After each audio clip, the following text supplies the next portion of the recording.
Bismillahirrahmanirrahim. Assalamualaikum warahmatullahi wabarakatuh. Alhamdulillah wassalatu wassalamu ala rasulillah ma ba'du. Anak-anakku sekalian, semoga dirahmati Allah SWT. Kita belajar kembali pelajaran Quran dan hadis. Itu silakan dibuka pelajarannya tentang pelajaran kewajiban menuntut ilmu. Hadis Rasulullah SAW an Anasin radhiyallahu anhu qala Rasulullah sallallahu alaihi wasallam talabul ilmi faridatun ala kulli muslim.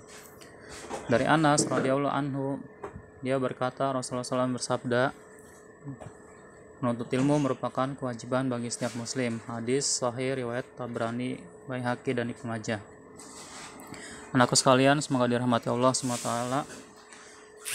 Tentang kewajiban menuntut ilmu yang dimaksud oleh Rasulullah SAW ya di sini adalah ilmu ad-din, ilmu agama, bukan ilmu yang lainnya.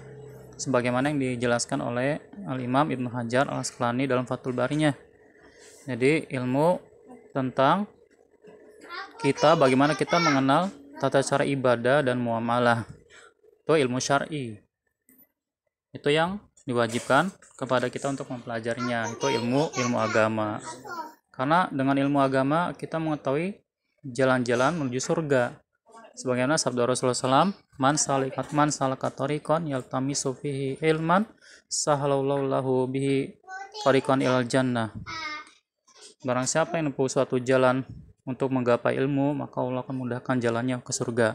Dengan ilmu kita akan mengetahui yang halal dan haram. Yang halal untuk kita jalani, untuk kemudian yang haram untuk kita jauhi atau hindari. Anak sekalian, semoga dirahmati Allah SWT. Imam Ibnul Qayyim rahimahullah dalam kitabnya Al-Miftah dari Sa'adah membagi hal-hal yang diwajibkan untuk setiap muslim agar dipelajari.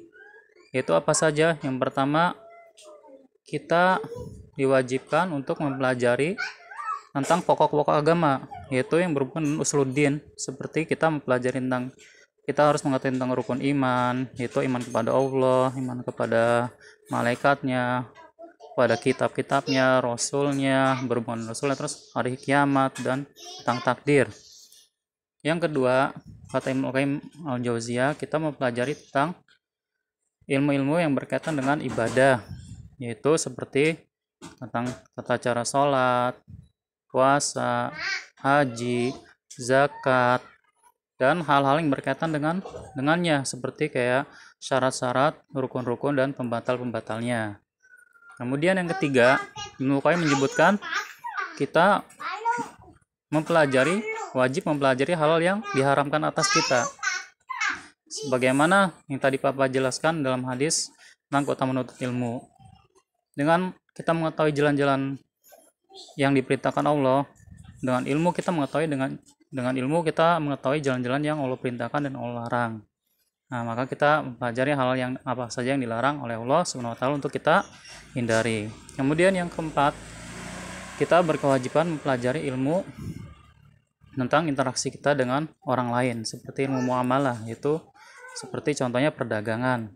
Hal yang berkaitan dengan perdagangan, agar kita tidak menzalimi orang lain, menipu, dan lain sebagainya. Begitu juga ilmu tentang kekeluargaan untuk bagi siapa yang sudah besar, sudah menikah, tentang kewajiban seorang suami kepada istrinya dan kepada anak-anaknya, dan kepada tetangganya, dan lain sebagainya. Itu yang wajib kita pelajari anak sekalian, agar kita selamat menuju surga Allah Subhanahu wa Ta'ala.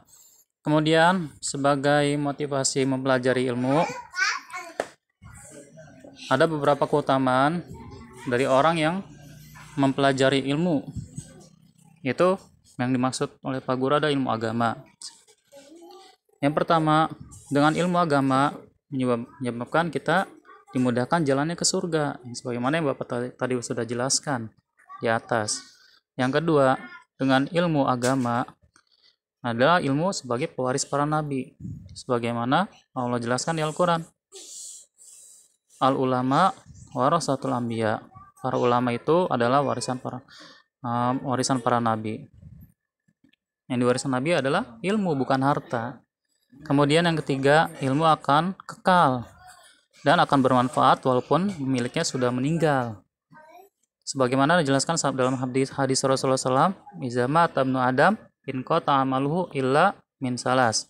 Jika telah wafat anak Adam, itu manusia, maka segala amalannya terputus kecuali 3. Salah satunya Rasulullah menyebutkan ilmu yang bermanfaat.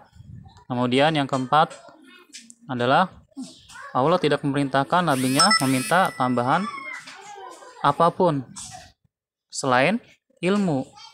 Ini sangat penting ilmu, maka Nabi disuruh, Muhammad SAW senantiasa disuruh oleh Allah SWT meminta untuk tambahan ilmu. Sebagaimana doa Rasulullah SAW, Rabbi zidni ilman, ya Allah tambahkan untukku ilmu.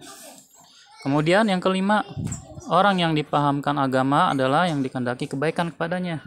Sebagaimana hadis Rasulullah SAW, man yuridillahu bi khairin yufaqihu fiddin. Barang siapa yang dikehendaki Allah kebaikan, maka akan dipahamkan baginya agamanya. Kemudian yang keenam, anakku sekalian, dari keutamaan ilmu adalah orang yang paling berilmu adalah orang yang paling takut kepada Allah SWT. Inilah yang menjadi hakikat takwa, itu takut kepada Allah. Yaitu Allah berfirman, innama yakhsha min ibadihil ulama. Sungguhnya orang yang paling takut kepada Allah adalah para ulama, itu orang yang ahli ilmu. Kemudian terakhir yang 7, dengan ilmu dapat diangkat derajat. Orang yang berilmu diangkat derajatnya. Sebagaimana Allah berfirman, yarfa'illahu allazina amanu minkum wallazina utul ilma darajat. Itulah anak-anakku sekalian yang bisa Bapak sampaikan untuk kali ini, semoga bermanfaat dan dapat kalian amalkan dalam kehidupan sehari-hari. Semoga kalian dimudahkan oleh Allah SWT dalam menuntut ilmu yang dengannya akan mempermudah kalian jalan menuju surga. Amin, amin ya rabbal alamin. Untuk kali ini adalah tugasnya kalian cukup menyalin saja hadis yang bagian 2, yang ini thalibul ilmi faridatun ala kulli muslim, yang di halaman 93. Kerjakan yang bagian 2 saja, bagian satunya tidak usah. Demikian. Assalamualaikum warahmatullahi wabarakatuh.